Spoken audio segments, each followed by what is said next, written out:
तो बड़ी जानकारी, सर्वदलीय डेलीगेशन के विदेश से लौटने के बाद मिलेंगे प्रधानमंत्री नरेंद्र मोदी। सर्वदलीय डेलीगेशन पाकिस्तान को बेनकाब कर रहा है। दुनिया भर में अलग अलग सप्ताह पीएम मोदी मुलाकात कर सकते हैं। डेलीगेशन में शामिल नेता अपने अनुभव और विचार साझा करेंगे पीएम से। तो बड़ी जानकारी आप तक पहुंचा रहे हैं, जहां अब दुनिया भर में अंतर्राष्ट्रीय स्तर पर पाकिस्तान को बेनकाब करने के लिए जो भारत की तरफ से अलग अलग देशों में अपना डेलीगेशन भेजा गया था, और सर्वदलीय डेलीगेशन के विदेशों से लौटने के बाद अब पीएम मोदी उनसे मिलेंगे। सर्वदलीय डेलीगेशन पाकिस्तान को अंतर्राष्ट्रीय स्तर पर बेनकाब कर रहा है।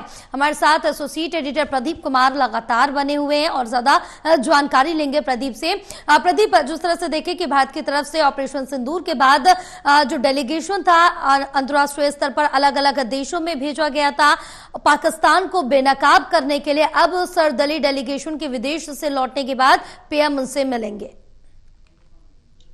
देखिए जया, ये काफी महत्वपूर्ण सर्वदलीय डेलीगेशन रही हैं अलग अलग देशों में, और जिस तरीके से 33 देशों के आसपास ये यात्रा पड़ाव जो है वो चल रहा है अंतिम चरण में इस हफ्ते, और उसके बाद अगले हफ्ते यहाँ पर जब स्वदेश वापसी होनी शुरू हो जाएगी। अलग अलग डेलीगेशन, 7 डेलीगेशन है जो बनाए गए थे, अलग अलग देशों में भेजे गए, और जो वहां से तस्वीरें सामने आई हैं वो बताती हैं कि किस मजबूती के साथ सर्वदलीय डेलीगेशन में शामिल अलग अलग राजनीतिक दलों के नेताओं ने भारत का पक्ष मजबूती के साथ रखा है और पूरी दुनिया को मैसेज दिया है कि हम एकजुटता के साथ आतंक का मुकाबला करेंगे। और इस कड़ी में लगातार नेताओं के बयान, चर्चित बयान देखने को मिल रहे हैं, चाहे वो असदुद्दीन ओवैसी हो, सलमान खुर्शीद हो, कांग्रेस नेता, पूर्व विदेश मंत्री, या फिर अन्य नेता, पार्टी के अलग अलग नेता, टीएमसी नेता अभिषेक बनर्जी, तमाम नेता अलग अलग डेलीगेशन के साथ अलग अलग देशों में भारत का पक्ष मजबूती के साथ रखते नजर आए हैं। आतंकवाद को लेकर, पाकिस्तान प्रायोजित आतंकवाद को लेकर बेनकाब करते नजर आए हैं। और जिस तरीके से पहलगाम में आतंकी हमला हुआ, उसके जवाब में भारत ने आतंकी ठिकानों पर कार्रवाई की। बौखलाए पाकिस्तान ने जवाबी वार करने की कोशिश की,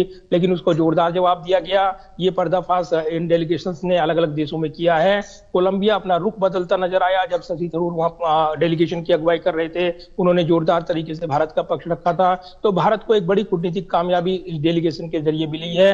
और अब प्रधानमंत्री ये जानकारी मिल रही है कि अगले हफ्ते जैसे ही डेलीगेशन लौटकर आएंगे, उनके साथ वो चर्चा करेंगे, फीडबैक लेंगे, उनके अनुभव सुनेंगे, और जो अलग अलग देशों में उन्होंने अपनी बात मजबूती के साथ रखी है, सरकार उसका फीडबैक लेगी, और उसके आधार पर कहीं ना कहीं एक बड़ा मैसेज कूटनीतिक तौर पर जो दिया गया है पूरी दुनिया को एकजुटता का, सामूहिक एकजुटता का, वो मैसेज एक बार फिर बनकर उभरेगा। और उसके बाद ये संवाद काफी महत्वपूर्ण रहेगा। जानकारी ये मिल रही है कि अगले हफ्ते प्रधानमंत्री नरेंद्र मोदी जो विदेश से लौटकर डेलीगेशन आएंगे, उनको साथ चरणबद्ध तरीके से मुलाकात कर सकते हैं। उसका ब्यौरा बाद में साझा किया जाएगा। तो निश्चित तौर पर एक काफी महत्वपूर्ण मुलाकात प्रधानमंत्री की इन सांसदों के बीच संवाद के दौरान देखने को मिल सकती है। बिल्कुल प्रदीप, तमाम जानकारी साझा करने के लिए बहुत शुक्रिया आपका।